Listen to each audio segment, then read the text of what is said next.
Fungus Jake here with another episode of my Busby Classic series where I take a look at blasters from the past that I have found neat, interesting, or at least, somewhat noteworthy in Busby's history.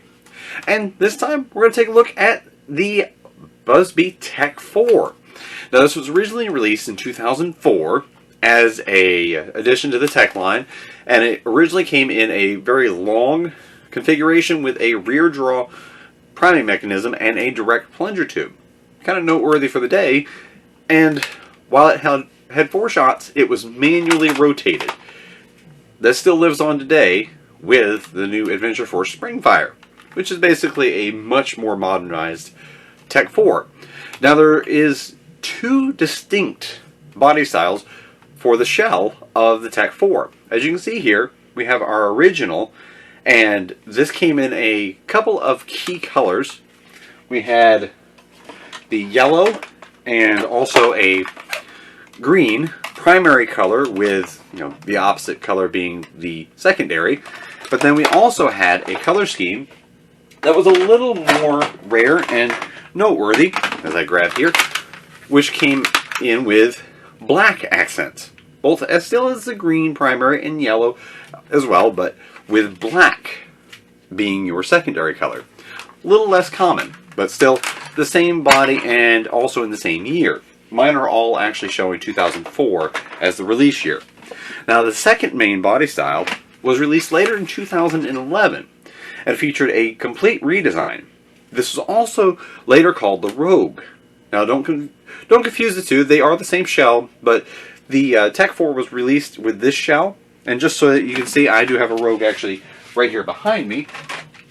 It is a exact copy of the shell. Same top prime, manually rotating with a grip here underneath the barrel, which I don't understand exactly the purpose of it other than for aesthetics.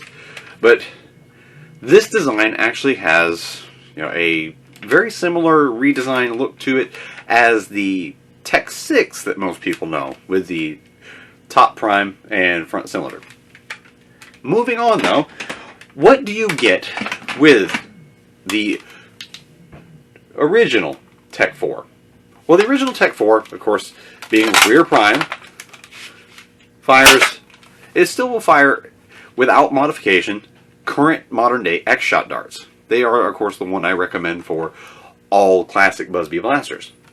Then you fire one, rotate the barrel, rear prime again, fire, prime, rotate. Now, you're not going to get very good performance. It actually has Fps readings in the 40 range. And there's a few number of reasons for that. The reasons being that it has the traditional Busby dart post, as we go in real close, which have a huge set of hooks on them, and it causes a lot of drag on the dart. Plus, there is actually a slit down each barrel on the cylinder. Of course, that's going to vastly reduce the performance of this because it has less time to chamber the air and produce pressure behind the dart to fire it out. There's also holes in the plunger tube itself, which again vent off air and reduce the overall performance. However, I have modded one of these in my Worthy series, and you can see that. Look up for the card, and I'll put a link in the at the end screen. Now, main reasons to get this would be for nostalgia purposes, because it also looks neat, paints well. It's not going to be a powerhouse no matter what you do, so don't look for that. But this is a true piece of Busby history that comes all the way from 2004 in the original release, 2005 in a full release, because it was also released under other brandings, including the Air Blasters, Air Zone, and it was released in knockoff version, not made by Busby, but by other companies, even to this very day right now.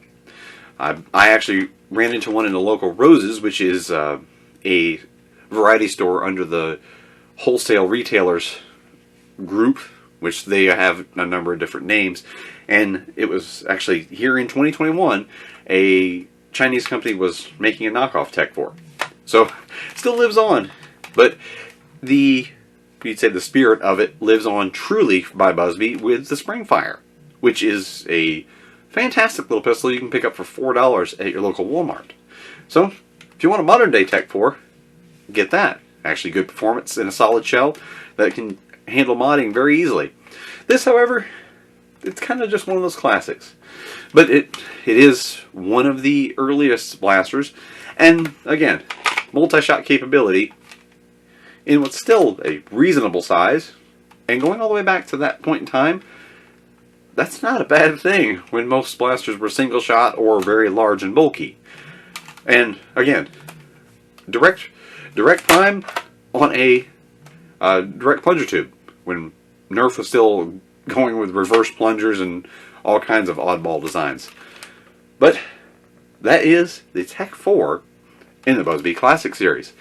Next up will be the Tech 6, which has a very interesting history, so stay tuned here in about a week or so for that to come up. This is Monkish Jake saying thanks for watching. Hope you enjoyed this little bit of Busby history.